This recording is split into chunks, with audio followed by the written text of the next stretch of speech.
안녕하세요. 떨류TV의 떨류입니다. 오늘은 제 친한 김봉규 세무사님 사무실을 방문해 보려고 하는데요.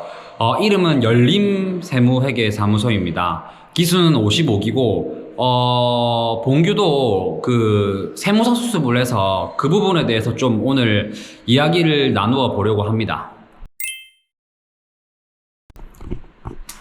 여기는 사무실 바로 앞인데 이름은 열림세무회계사무소입니다. 열림. 오늘 사실 주말이라서 제가 불러내서 영상 좀 찍자고 해서 사무실이 어둡고 불도 안 켜놨네요. 오셨습니까? 반갑습니다. 하이. 반갑습니다. 컨셉 티나네, 티나. 역시 세무사의 그 자리는 지저분합니다. 뭐 저랑 만만치 않게 지저분하고, 이게 일하다 보면 어쩔 수 없이 이렇게 되는 것 같아요. 역시나 듀얼 모니터고, 이 사무실이 좋은 게 그래도 이렇게 앞에 좀 뻥 뚫려 있어서 되게 좋은 것 같아요. 그리고 생긴 거랑은 다르게 이렇게 그림들을 많이 모으고 있더라고요. 그래서 사무실 참 보면 깔끔하고 되게 좋은 것 같습니다. 이렇게 그 사무실을 대충 둘러봤고, 김봉규 세무사님을 모시고, 세무서 수습에 대해서 좀 알아보도록 하겠습니다. 자, 오늘은 그 김봉규 세무사님을 모시고 앞전에 구독자분께서 올려뒀던 세무서 수습 부분에 대해서 좀 더 상세하게 좀 설명을 드릴게요. 저도 그 세무서 수습을 했었고, 그 봉규 또한 세무서 수습을 했기 때문에 어떻게 신청을 하고 장단점, 그리고 뭐 있었던 에피소드 뭐 이런 것도 좀 말씀을 좀 드리려고 해요. 다시 한 번 더 한번 자기소개 부탁드리겠습니다. 안녕하세요. 55기 합격 세무사 김봉규라고 하고 창원에서 세무사업을 현재 하고 있습니다. 반갑습니다. 와, 봉규랑은 저도 세무서에서 어떻게 하다 일하다가 만나게 됐고, 지금도까지도 계속, 인연을 이어가고 있는데, 생각보다 되게 똑똑해요. 엄청 똑똑하고, 제가 많이 물어보고 좀, 의지를 많이 하는 동생이라서 오늘 또 출연을 하게 되었습니다. 그래서 일단은 그 세무서 수습 부분에 대해서, 말씀을 좀 드릴게요. 세무서 수습은 근데, 니 왜 하게 됐는데? 반말로 그냥. 반말로 해라, 말로. 아무래도 저는 지금 현재 세무사업을 하고 있는 지역이 창원 지역이다 보니까 창원 지역이 뭐 서울, 부산 지역에 비해 수도권이나 이런 데 비해서 수습 세무서를 잘 안 구합니다. 안 구해가지고 이렇게 수습 세무사를 할 수 있는 곳을 찾다가 뭐 없는 걸 제가 확인을 하고, 그래서 이제 세무사 수습이라는 제도가 있다는 걸 알게 돼서 그쪽으로 제가 진입을 했었죠. 네. 맞아요. 또 질문 중에 하나가 있었는데, 지방에도 사무실에, 회계 사무실, 뭐 법인에서 수습을 구하냐, 이런 걸 좀 물어봤었는데, 지방에는 사실 잘 없어요. 보통 많은 게 이제 뭐 광역시 쪽 있겠죠. 뭐 저희 쪽에서는 가까운 건 부산 쪽에서 수습 세무사를 구하는 분들이 좀 많고, 그리고 당연히 서울 쪽에 많고, 창원에는 몇 군데 없어요. 뭐 제 동기 중에서도 어떻게 하다가 가서 일을 하게 된 케이스는 있긴 있지만, 수습을 구하는 경우가 없기 때문에 지방에서는 사실 구하기 어렵습니다. 근데 만약에 지방에서 구하고 싶다라고 한다면, 지금 이쯤 돼서 생각 드는 게, 그 지역마다, 시마다 세무사님들끼리 모임을 하는 게 있어요. 그 뭐라 하지, 그걸? 지역 세무사회라고 하죠. 지역 세무사회? 네. 원래나? 네, 그거를 통상 한 달에 한 번 모이는 게 이제 원래라고 하는 거예요. 그렇지. 네. 그래서 원래회가 있는데, 거기에 그 수장이 있을 거예요. 캡틴이 있을 건데, 그 세무사님께 부탁을 하면, 그 세무사님이 아마 이렇게 쭈루루루루 가가지고, 뭐 설명을 해서 수습할 사람 있냐, 뽑을 사람 있냐, 이렇게 알려주실 것 같긴 하더라고요.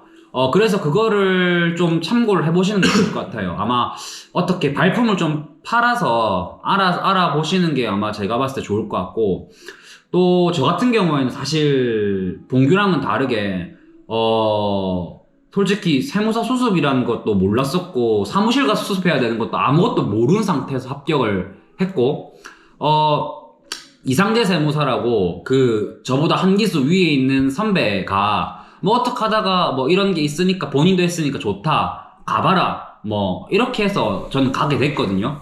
그래서 뭐 모르고 갔는데 생각보다는 아주 좋은 수습을 받고 나온 것 같아요. 그리고 수습 신청은 어떻게 했는지 기억나나? 수습 신청은 그 일선 세무서 예를 들어서 저희 지역을 예로 들자면 지역에 마산 세무서랑 창원 세무서가 있습니다.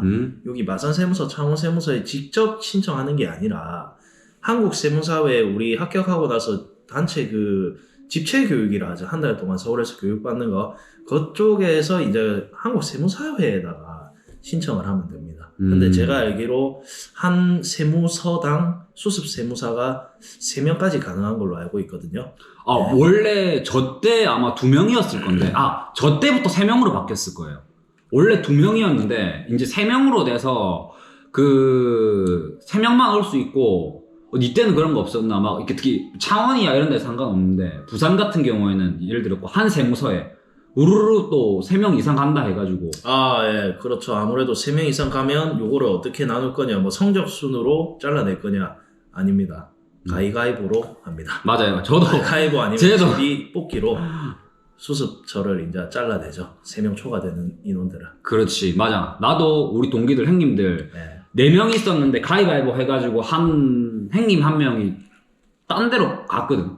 그래서 가위바위보를 해가지고 미리 딱 3명만 정해놓고 가요. 근데 궁금한 게 4명 신청하면 한 명이 어떻게 떨어지는지는 알지는 못하겠어요. 그렇게 안 해봤고 그냥 3명에서 우리끼리 정해서 3명만 신청을 했기 때문에 그래서 한도는 3명이 있고 세무서 수습의 장점은 뭘까?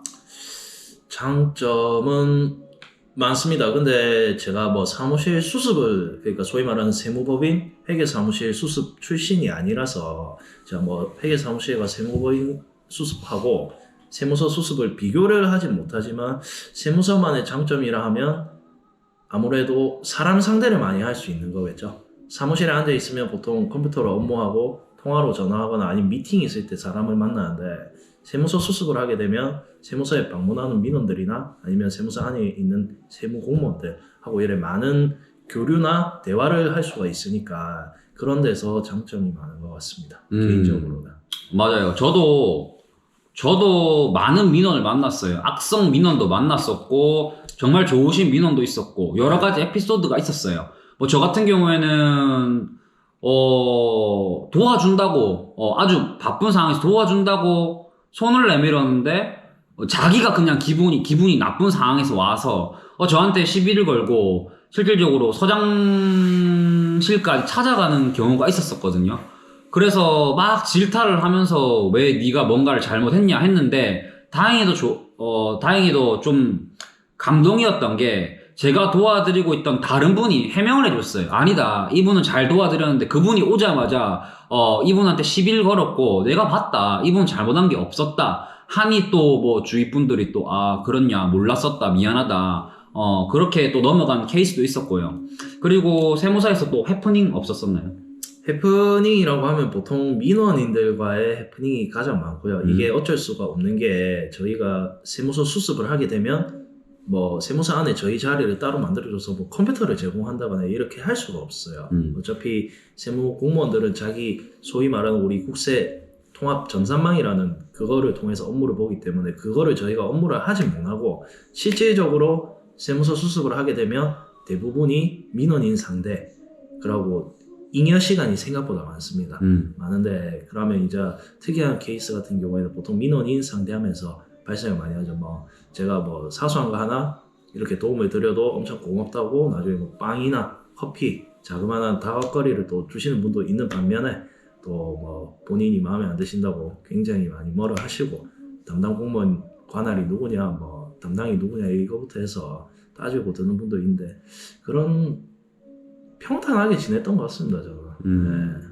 내 같은 경우에는 세무서에서 왜 신고하면 국민신문고에 올린다 아이가. 국민신문고에서 내 이름은 몰랐는데 내가 했던 행동들을 정확하게 올려서 누가 봐도 나라고 해가지고 올린 적이 있었지. 뭐 내 공무원도 아닌데 뭐 나한테 시비를 걸더만 자기가 기분 나빠서 국민신문고에 올라도 한번 왔었었지. 뭐 근데 그때 공무원분들이 아무 말 안 한 게 옆에서 그 상황을 지켜봤던 분이 잘했다고, 자기들은 하고 싶어도 못하는 말을 대신 시원하게 해줘서 고맙다고, 나머지 일은 자기가 알아서 할 테니까 뭐 넘어가도 되는 일이다 이렇게 해서 넘어갔었거든. 그리고 니 같은 경우에는 그 과를 돌잖아 우리가. 예, 그렇죠. 우리 과가 처음에 갔을 때는 1월 달에는 부가신고면 부가과, 그리고 나머지는 뭐 재산과나 아니면 민원실, 그리고 또 5월 달에는 종합소득세니까 소득세과를 마지막으로 끝나고 하는데, 뭐 신고 기간 때 뭐 1월 달하고 5월 달에야 신고 기간 가서 신고를 도와주지만, 뭐 나머지 재산이나 민원실 있을 때 뭐 특히 니 같은 경우에는 그 팀장님이 많은 숙제를 내줘가지고 좀 실력이, 특히 재산세 같은 경우 여러 가지 사례 케이스를 많이 알고 하지 않았었나? 그렇죠. 우선 세무서 수습의 그 5달 커리큘럼을 말씀드리면, 현재는 지금 코로나가 조금 진행이 돼서 뭐 시험이 이렇게 밀리고 발표도 밀리고 해서 조금 바뀐 걸로 아는데, 그 당시에는 저희가 합격 발표가 11월에 났었고, 제 기억상으로는 났었고, 그 다음에 12월에 서울에서 단체로 교육을 받았습니다. 그럼 12월 말에 한 달 교육이 끝나고 1월 1일에 다시 자기 지역으로 내려가서 1월 1일부터 5월 31일까지 세무서에서 수습을 했는데, 아시다시피 저희 업무가 상반기 때 모든 거의 큰 신고가 집중되어 있지 않습니까? 1월달 부가세, 2월달 뭐 연말정산, 3월달 법인세, 4월달은 뭐 또 어차피 부가세나 이런 거 있고, 그 다음 5월달 종합소득세 이렇게 있는데, 1월달에는 우선 부가가치세과에 소속돼서 세무서에서 일을 했고요. 2월달에는 민원봉사실이라고 세무서 민원실에서 근무를 했었고, 3월달, 4월달 같은 경우에는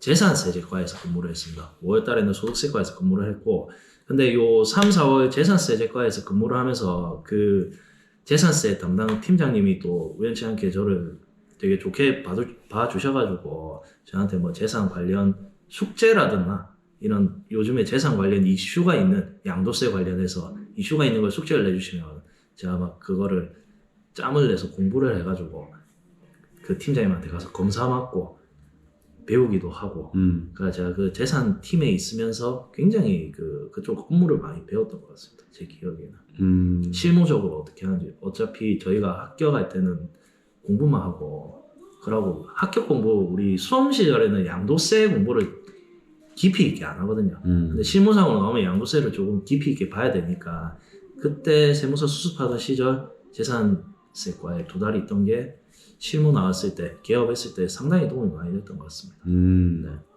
근데 니가 숙제 낼 때 졸라 힘들다 했어.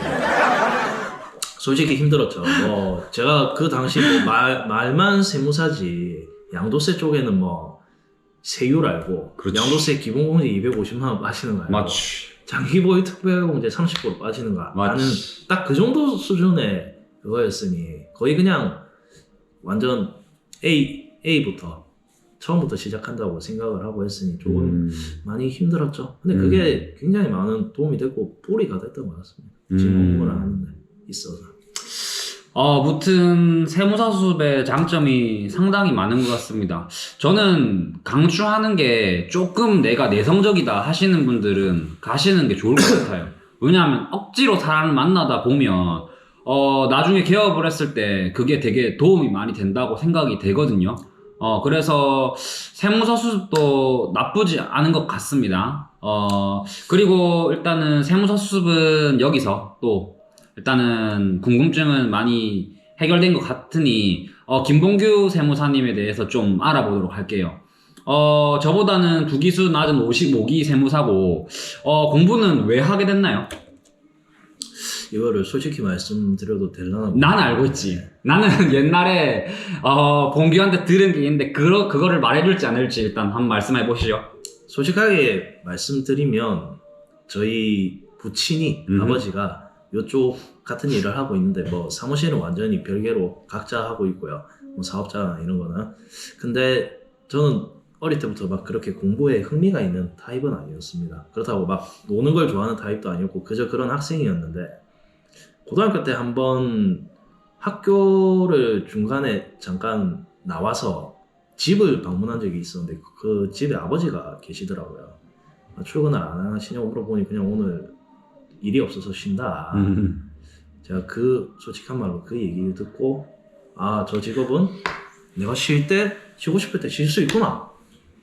최고의 직업이다 해서 그때부터 관심을 가졌고 대학교 들어가서도 이쪽 길을 한번 가야겠다 해서 공부를 시작하게 됐습니다. 제가 들었던 이유랑 똑같습니다. 그리고 세무사 공부는 몇 년 정도 하셨을까요? 한 3년 조금 안 된 것 같습니다. 제가 1차가 되게 빨리 붙은 케이스였거든요. 공부를 시작하자마자 거의 바로 붙은 케이스라서 2차를 세 번째 2차 때 합격을 했으니 한 3년 정도 되지 않을까? 제 기억에는 그렇습니다. 네. 그리고 마지막으로 지금 공부하고 있는 수험생들에게 한마디 한번 해주시겠어요? 저도 옛날에 공부를 한번 할 때 굉장히 많이 힘들었던 생각이 요즘에도 간혹 들곤 합니다. 요즘에 제가 막 조금 해이해지거나 게을러질 때 그 수험 시절을 떠올려 보기도 하고요. 근데 이제 제일 중요한 거는 수험생 여러분들이 제일 안 지치고 꾸준히 하는 게 저는 제일 중요하다고 생각하거든요.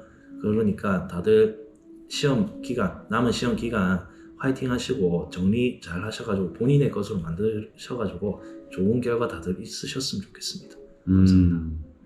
이렇게 오늘 김봉규 세무사님과 만나서 수습 세무서에 대해서 좀 말을 나눠봤고요.